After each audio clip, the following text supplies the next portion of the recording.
So in this case, if we select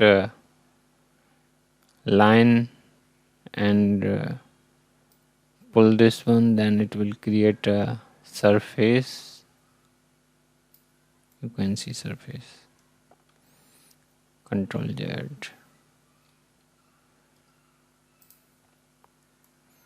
So if you pull this whole closed one, then it will create a solid body.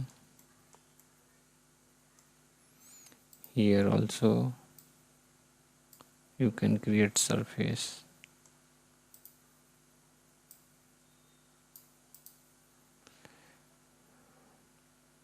And if you pull that point, then it will create a line.